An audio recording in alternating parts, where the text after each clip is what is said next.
Ukraine is still the wild, wild west. It's still a really ripe market for foreigners who want to make quick money. What do a former comedian, an ex-reality TV star, and the son of a former vice president have in common? They're all biding their time. Sorry, that was really horrible. But hello, and welcome to the GZERO World podcast. I'm Ian Bremmer, and this is the place where you can hear extended interviews with world leaders, newsmakers, and experts that I feature on my public television show each week. And today I'm talking about the roots of that terrible joke. That's right, impeachment. The House inquiry is underway, and by now you've heard a lot about President Donald Trump's phone calls, Joe Biden's son Hunter, and why a Ukrainian TV president turned actual president is at the center of America's political fortunes. We're going a little deeper on this episode to help you understand the political climate in Ukraine and why it's ranked by Ernst & Young as the most corrupt country in the world. They clearly don't get to North Korea at Ernst & Young. We'll also talk about the many high-profile Americans who have gotten tangled up in questionable business deals in Ukraine. Many were unethical. Some were flat-out illegal. My guest today, not only born in Ukraine's capital city of Kiev, but she's also an expert on that foreboding triangle of Russia, Europe, and the United States. It's Dr. Alina Polyakova. Let's get to it.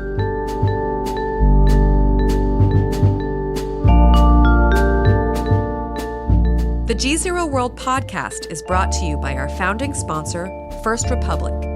First Republic, a private bank and wealth management company, understands the value of service, safety, and stability in today's uncertain world. Visit firstrepublic.com to learn more.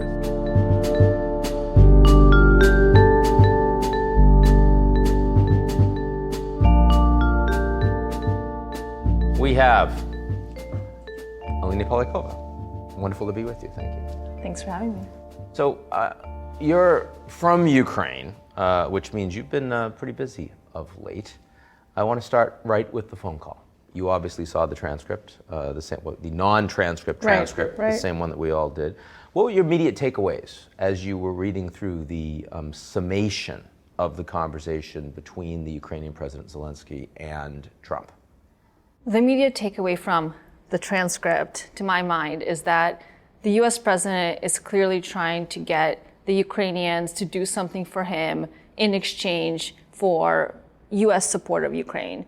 And the Ukrainians seem to constantly be trying to drive the conversation towards more diplomatic matters like defense and diplomacy and things like that. Yet Trump keeps pulling them back in to want to talk about the investigation into Joe Biden and his son's dealings in Ukraine. There was a lot of, yes, of course, this is a real problem, we'll look into it. I mean, when you watched that, did you think to yourself, this Ukrainian president, he's under a lot of pressure, the U.S. is a lot bigger, he's going to do anything possible just to make Trump happy? Yeah, I felt terrible for Zelensky, the Ukrainian president, as I was reading that conversation. I think I was cringing half the time because the U.S. has a huge amount of leverage over Ukraine. Ukraine is deeply dependent on U.S. diplomatic support, U.S. military support. There's a war they're fighting, an active war against Russia. Russia occupies Crimea. They need U.S. buy-in into this new administration strategy so they can succeed. And you see Zelensky, who is so dependent to establish a personal relationship with Trump, because he knows that's important, just desperately trying to say whatever he can to curry favor with the U.S. president. And he wants a meeting. Yeah, that's the big question, right? So Zelensky gets elected in the spring of this year, and the big thing that everybody wants to happen in Ukraine is a state visit to the White House as a show of diplomatic support for Ukraine, for the new president, by the United States. And the Ukrainians really, really want this, and the administration knows they want this, and they're trying to use that as leverage to get the Ukrainians to open these bogus investigations into Joe Biden. Trump says the reason that he was giving the Ukrainian president a hard time, pressuring him, was because Ukraine is massively corrupt and because the Americans give all the aid, the Europeans aren't doing enough. How accurate are those two claims? So point number two, not accurate. The U.S. is the only country providing military support to Ukraine, so that is true. The U.S. provides about $250 million a year to Ukraine military capabilities and capacity. But the European level of support is very high. Over the last 6 years, Europeans have provided about $15 billion with a B to support Ukraine's democratic development, other programs, on health issues, et cetera. And so the Europeans have been doing a lot So has the United States. So that is just a false claim by Trump. On point number one about corruption, yes, there's corruption in Ukraine. In fact, the Ukrainians have fought 2 revolutions against corruption, one in 2004 and one in 2014, because they were so fed up with corruption. And Ukrainians themselves are frustrated with the situation. And they deposed basically 2 governments because they were so upset with the level of corruption. So yes, it's a huge problem. Yes, the United States should pressure the government to do the right thing, as the Obama administration did before this administration. But the point is that the president was pushing the Ukrainians not to investigate corruption and get better about weeding out corruption. He was pushing them to look into the specific business dealings of Joe Biden, his top political rival. And those are 2 very different things. Now, when Trump asked specifically, are you going to look into Biden? It appeared from the conversation that he had with the Ukrainian president that indeed he agreed he would do that. Was that your takeaway? Yeah, so I think when the Ukrainian president Zelensky is confronted by Trump on that phone call, I think he's looking for ways to appease him. He says, yes, we'll look into it. I will have my own man appointed soon. So there's, a new prosecutor general to investigate these issues. And we actually know that the new prosecutor general in Ukraine is reopening a lot of corruption cases. The Burisma case, that's the company in which Hunter Biden served on the board of, could be one of the cases that they reopened. So he's saying, yes, I'm going to get my new guy in there. We're going to look at corruption, Mr. President. We're going to do all that we can. But again, he's trying to steer more towards general corruption versus agreeing that we're going to really focus on Hunter Biden here. Now, is this your take as well when the Ukrainian president goes off on the French and the Germans and says that Merkel and Macron are doing nothing for me? I mean, is that really, is that simply appeasing Trump, or is there some truth that the Ukrainian president feels like these leaders don't care very much about him? That was a cringeworthy moment when I was reading the transcript as well. I think that was not a good diplomatic move by Zelensky to then, basically talk crap about Ukraine's key allies, Germany and France. But then again, I wonder what a phone call between President Macron and President Trump would look like if we got the transcript of that.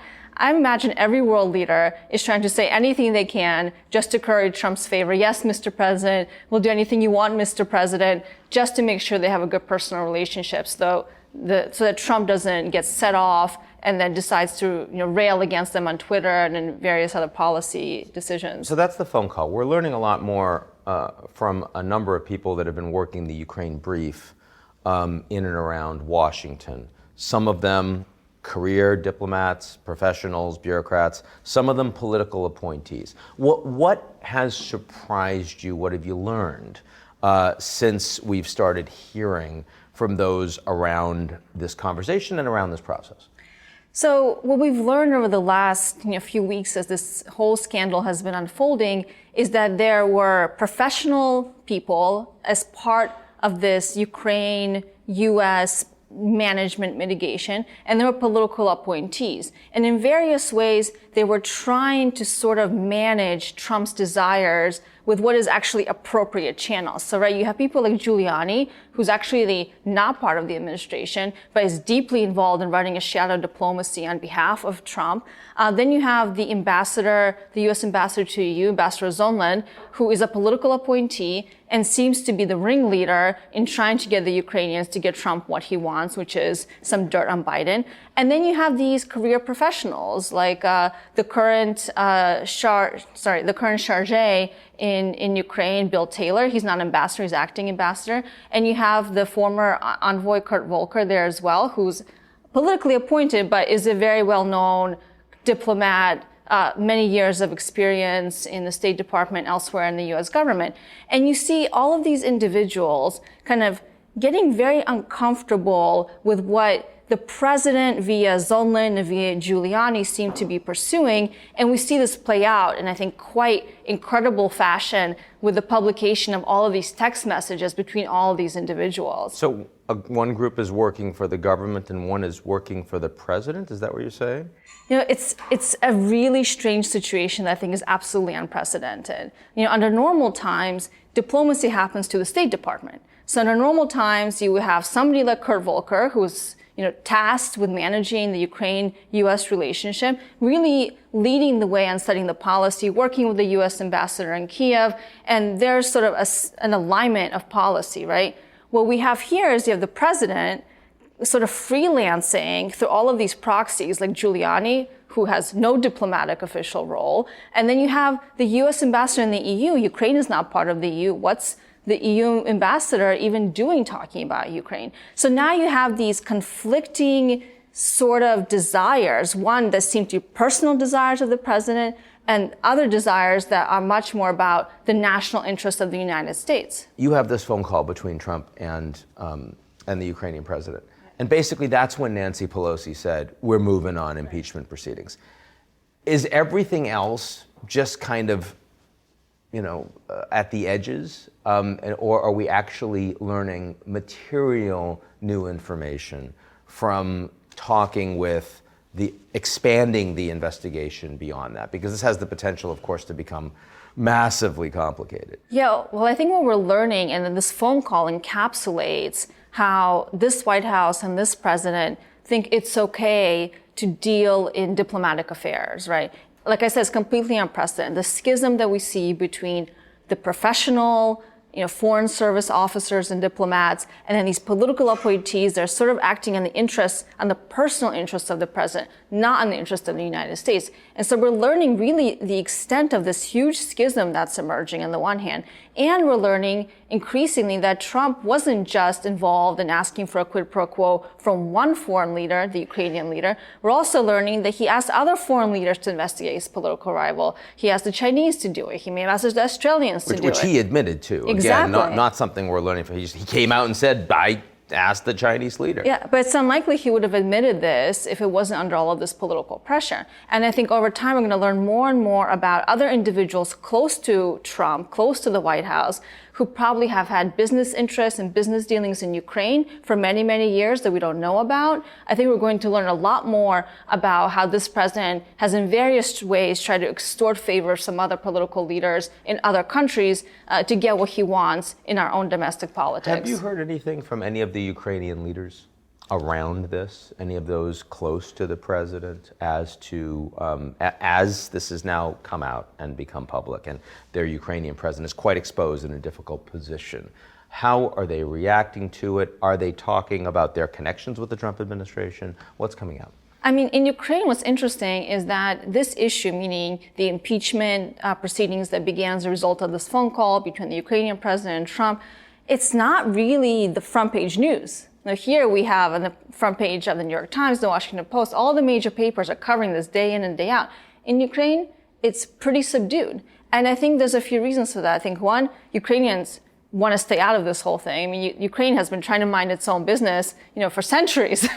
And every time they just get pulled into the affairs of other countries. And now they're getting pulled into the affairs of the United States, and they don't want to be involved. I think the Ukrainian president and those around him tried to play this the best they could, right? They're under a huge amount of pressure. The U.S. has a huge amount of leverage over Ukraine. It's a new president, it's an untested team. There's a lot of amateurs on that team, people with not a lot of experience, yet they have the wherewithal to refuse to do what the Trump people want them to do, which is to, in a very public way, reopen a bogus investigation into Joe Biden and his son, and they refused to do it.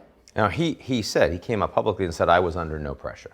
I felt under no pressure. Again, just smoke.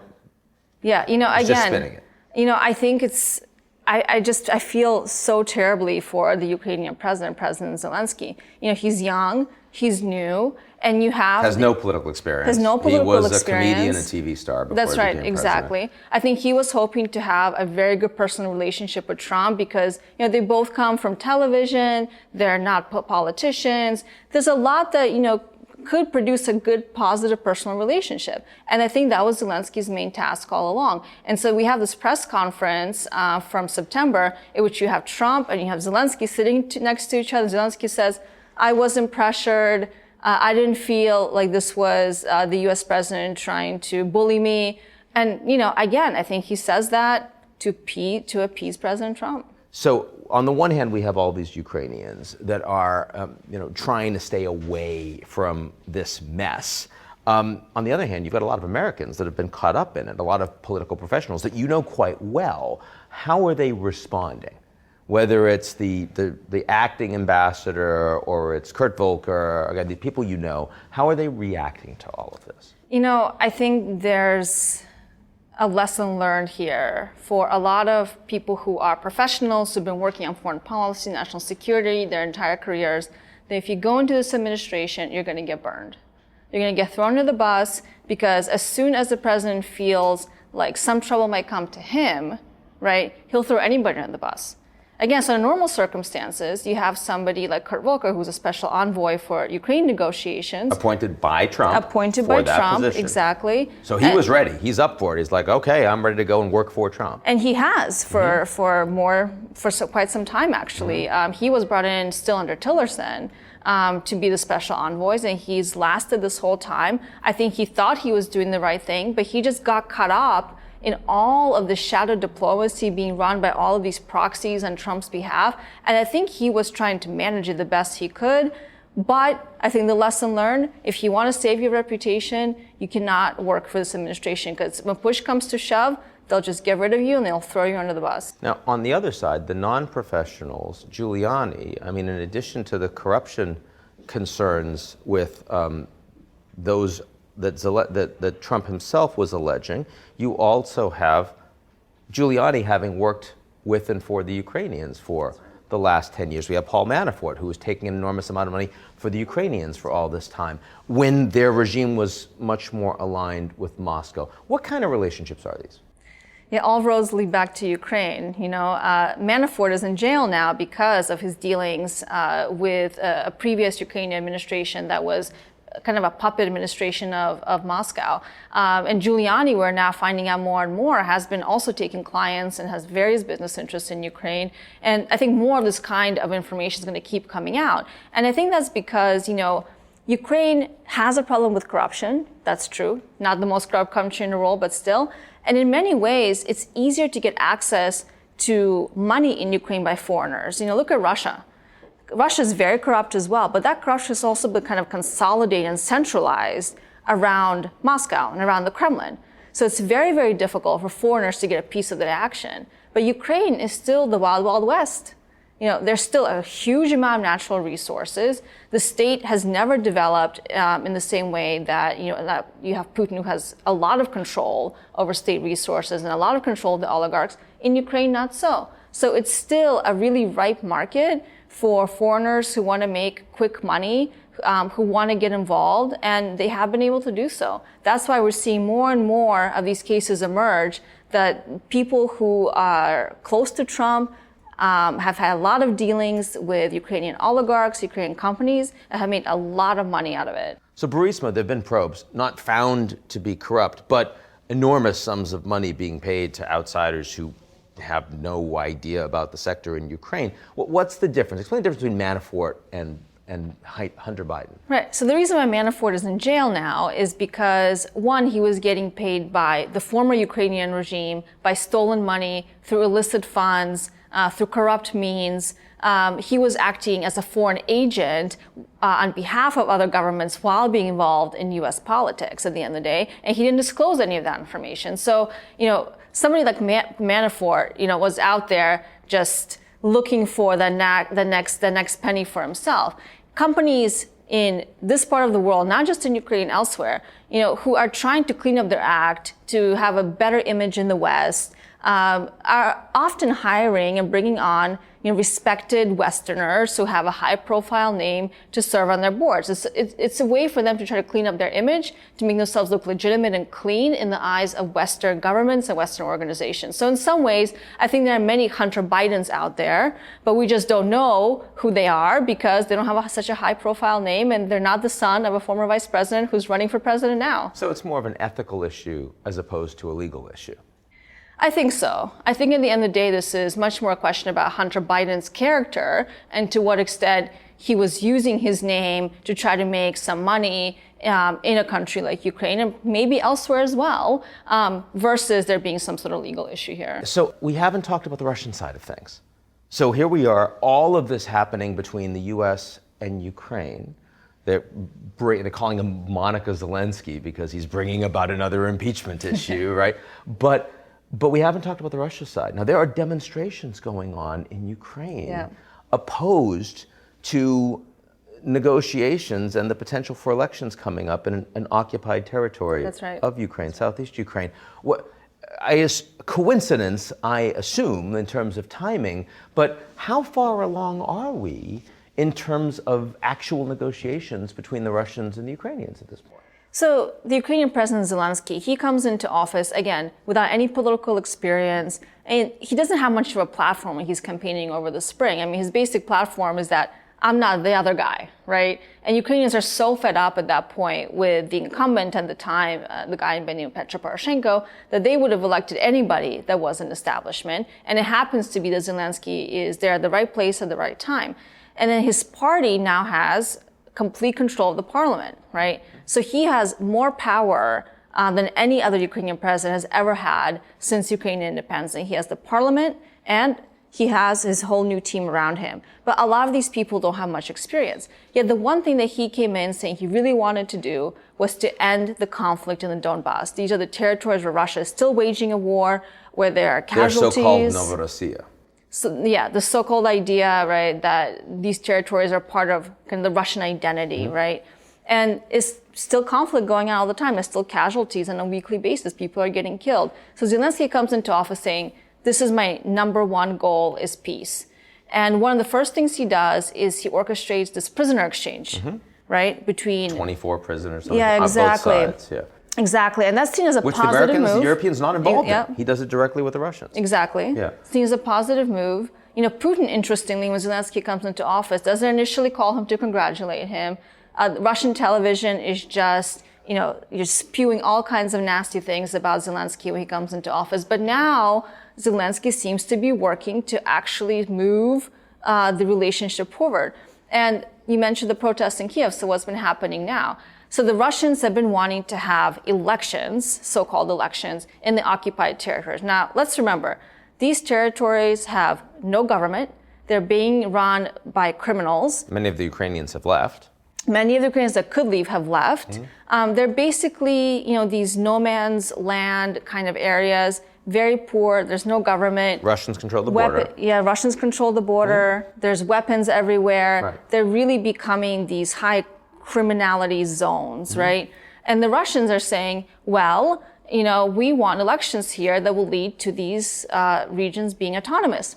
How can you hold elections in an area where there are weapons, where there is no government, where international observers don't have access to big parts of the territory to be able to claim these elections as free and fair, right? Yet Zelensky wants to move forward on this. And just recently, his administration said that they will move forward on holding elections in those areas. Nobody knows how they're going to do that sometime in the spring. And Ukrainians are really upset about this, right? You feel like he's doing this because he has no choice, because he's naive, because he feels like there is this is actually a way forward. I mean, what do you think is motivating him? Because he started that process before all of this came out with the Americans. That's exactly right. So that's been kind of an ongoing agenda of his administration, is to end the war in the East. I think he really wants a deal. I think this is something that he and Trump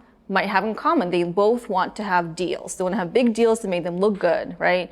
And I think he's willing to perhaps sacrifice the return of those territories to Ukraine, an actual peaceful resolution in the interest of getting some sort of deal with the Russians. And we still don't know what the details of that deal are. And they're very, very murky. But the reality is that you can't hold elections unless the Russians make the first step of removing weapons and removing militants that they control from those areas. And the Russians have not promised to do that. So if that's true, we now know that there's been lots of back and forth between the Trump advisors and the Ukrainians. We also have this, review transcript of the conversation they had directly. Wouldn't the Ukrainian president have said something to Trump, who he knows wants to be buddy-buddy with Putin? Can you help me out with your buddy Putin? I'm ready to deal. That never came up. Yeah, Putin never came up as far as we know. Putin never came up as far as we know. Never came up. I mean, I think if you're sitting in Moscow and you're Putin, why would you get involved? Everything is playing out so perfectly for you. I mean, meaning Ukraine is kind of getting thrown under the bus. I don't mean that. I mean, if you're the Ukrainian president talking to Trump on the phone, isn't it surprising that literally the president of Russia does not come up once? Is this surprising? They assumed it was a personal phone call that would not be released, actually. Yeah, that would not be released. What's interesting about that call, as far as we know, based on the transcript that we received, is Trump seems to have one agenda for that call, right? His agenda is to get the Ukrainians to agree to get dirt on Biden. And he doesn't sway from that agenda at all. And what you get is Zelensky responding, say, yes, Mr. President. And so Russia never comes up, as far as we know. Maybe it does, but we just haven't seen that in the notes that we call the transcript. I don't think it's that surprising, because Trump seemed to have just one thing he wanted to get done on this call, which is to get dirt on Biden. And he doesn't need the Russians for that. Interesting in that regard that Trump, who they're saying in the mainstream media, is always doing lifting for Putin.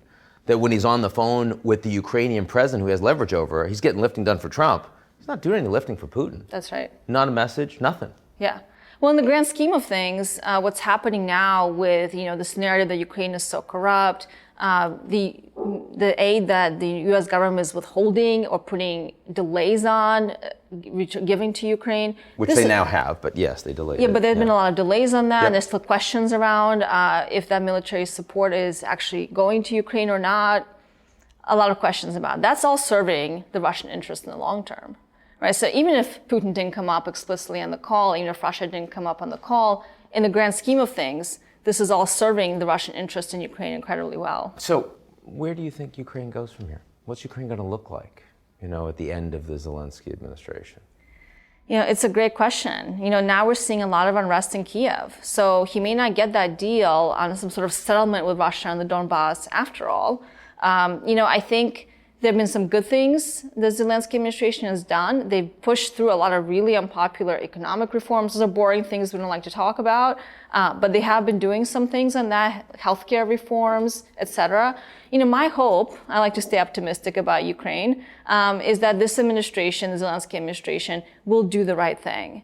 They are under a lot of pressure. They have no excuses. They have the parliament. They have no excuses not to act. They have to reform the economy. They have to move further and further towards democratization. Now, if we have the schism between the United States and Ukraine because of President Trump's personal interests around Biden, my concern is that the Russians will think they have a free hand to do whatever they want. And who knows? Ukraine could explode.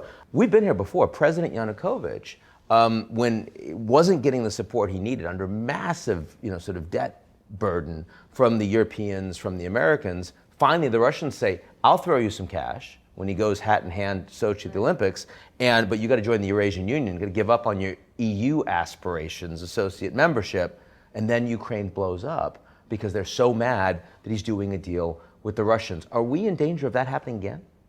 I don't think we're in danger of another Maidan. I think Ukrainians are really tired. I actually think Ukrainians were genuinely excited about Zelensky. I was in Ukraine shortly after the elections, and I heard a lot of people say, democracy is back in this country. It was a free and fair election. It was a landslide for Zelensky. So I think there's genuine support for his agenda, right? To reform Ukraine, to move forward in a rational, reasonable way with Russia. The big question for him is, what does the deal look like, and can he get popular support on the Donbass?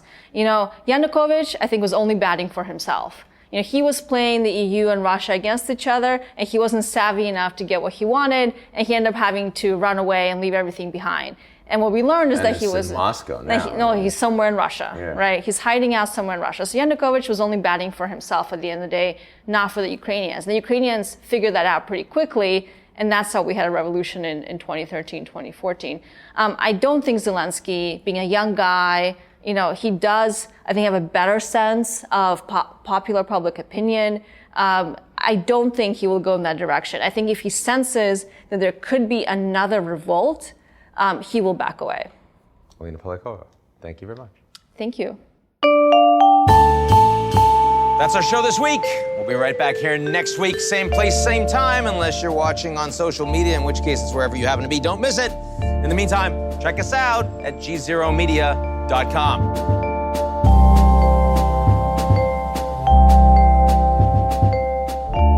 The GZERO World podcast is brought to you by our founding sponsor, First Republic.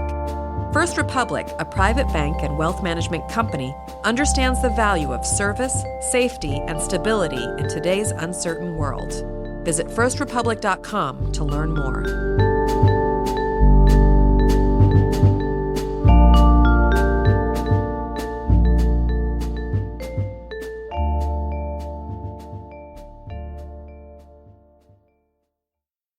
You're listening to the GZERO World with Ian Bremmer podcast, your weekly geopolitical deep dive into the world's biggest news stories, featuring in-depth conversations with global leaders and newsmakers. To get more of GZERO's insights on global politics every morning, sign up for our free newsletter, GZERO Daily, at gzeromedia.com.